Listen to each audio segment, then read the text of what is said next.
అంటున్నారని వచ్చేసామండి. ఇక రాజమండ్రి పై నుంచి రైలు కింద నుంచి లండన్ నుంచి లడికిన రాత్రి వచ్చేసానండి. నేను వస్తా దొరగారు మీ కోరికని గుమ్మడికాయంత బంగారాన్ని తీసుకొస్తుంటే కుక్క ముట్టుకోకుండా కుక్క తోక ముట్టుకుంది విజయవాడ బస్ స్టాండ్.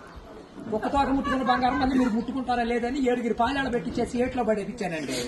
3 కోట్లు తీసుకెళ్లి మురికాలలో పడేశాను.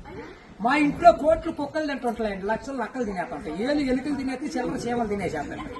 ఇక కాగితాలు కట్టుంటే కాగితాలు తీసుకెళ్లిపోతాం.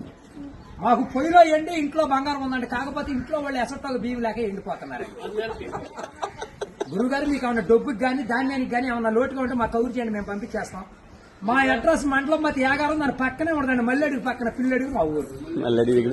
దానికి మా అడ్రస్ కి సాయంకాలం ఉత్తరం రాసేసి పోస్ట్ లో ఇంకొక పొయ్యిలో వేసేయండి. మీరు పరిగెత్తుకుంటూ వచ్చేసి పంటకాల ఒక 10ంటికి నుంచోండి, నేను 3ంటికి మురుకాలలోకి అందించేస్తా డబ్బు. పగిలిపోయిన వాడి మీద వచ్చేస్తాను 10 కోట్లు మరి డబ్బు. అక్కడ బుట్టపని తీసి తట్ట మీద ఆరబెట్టుకోండి. అప్పుడు నేను చదువులో కాడ బాగా పాస్ అయ్యామండి. నేను చదువు సంకల వరకు చదివానండి, గుడుంతాలు గుండెల దాకా వచ్చేసి పాఠాలు పాదాల వరకు వచ్చేస్తే ఇంగ్లీష్ ఈదులు అమ్మడ పరిగెట్టేసి చదువు ఎక్కువైపోయి అబ్బాయి గారి సంతకం పెడతాం మర్చిపోయి సోనియా గాంధీ గారి దగ్గరికి వెళ్ళి ఉద్యోగం అడిగానండి. రాత్రి రాజీవ్ గాంధీ గారు రాసిచ్చారు ఈ ఊళ్ళో ఉద్యోగం ఎక్కడైతే సంతకాలు చేసే పని ఉండదు. ఈ ఊళ్ళో ఉద్యోగం రాసాక ఒక పని దొరికిందండి. ఈ మధ్యన ముసలి వాళ్ళంతా ఉండకూడదని పొద్దున్న మా డిపార్ట్మెంట్కి ఆర్డర్ వచ్చింది. ముసలి ఉన్న కాడి నుంచి అత్తగొడ్డలు పోట్లాడుకుంటున్నారు. అత్తలు అడుగులో పడిపోతుంది, కోళ్ళు వచ్చి గొంతులో పడిపోతుంది, మంచం ఎక్కేస్తుంటే అన్ని అడుగు మీద కూర్చోండి. అందుకని ముసలి వాళ్ళందరూ తీసుకెళ్లి మెగాస్టార్ చిరంజీవి గారి దగ్గర చేర్పిస్తున్నాం. గురువు గారు దసరా పండుగ రోజున మా ఊళ్ళో ఏప్రాల్ పందాలు వేపిస్తున్నాను. నాపరాళ్ళ మీద ఏప్రాల్ పోట్లాడుకుంటే నాపరాళ్ళు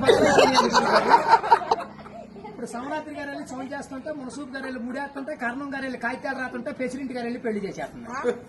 ఇప్పుడు ఆ పెళ్లి భోజనాలకు ఎక్కించుకురమ్మని మా ఇయ్యంకుల వారు ఊపిలేని విమానాన్ని పంపించారండి. విమానానికి ఊరు చివరికి వచ్చాక ఊపి ఎక్కిపోయిపోయి కృష్ణానదిలో పడిపోయింది. నేను వచ్చి మీ బాజార్లో పడిపోయింది.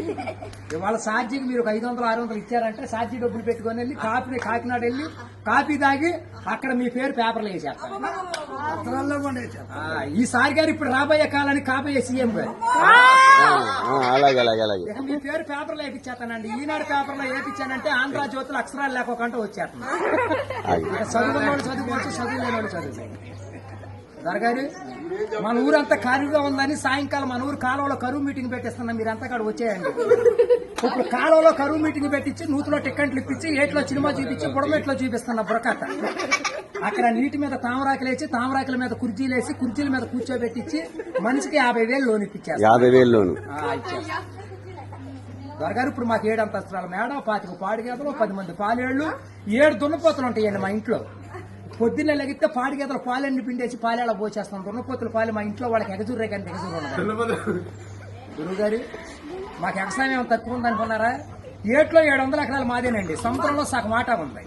పల్లాలో 25 ఎకరాలు ఉంటే విజయవాడ కృష్ణానదిలో బ్యారేజ్ కట్టే పక్కన 55 ఎకరాలు నా పేరునే ఉందండి. నేను ఆటలు ఏమేమి పండిస్తున్నాను అనుకున్నారు?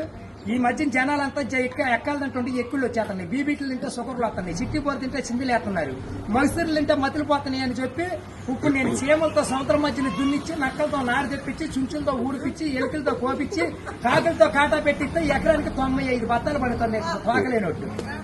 మీకేమన్నా కావాలంటే చెప్పండి, సాయంకాలం ఆఫీస్ కాడికి వస్తాను, ఒక లారీలో ఒకటి మీ ఇంటికాడ పంపించి మరి పంపించండి. మళ్ళీ మా ఆఫీస్ కొనవలేదు, లక్షలకు వచ్చినా కరువు లేదు. కోట్లు కుక్కలు వేసినా, లక్షలు నక్కలు వేసినా కానీ మేము కాఫీ దగ్గర కాకినాడ వెళ్ళిపోవాలి, భోజనం చేతకి బొమ్మ వెళ్ళిపోవాలి, నిద్ర చేతకి నీలగిరి వెళ్ళిపోవాలి. ఈ మధ్యన ఏది చూద్దాం.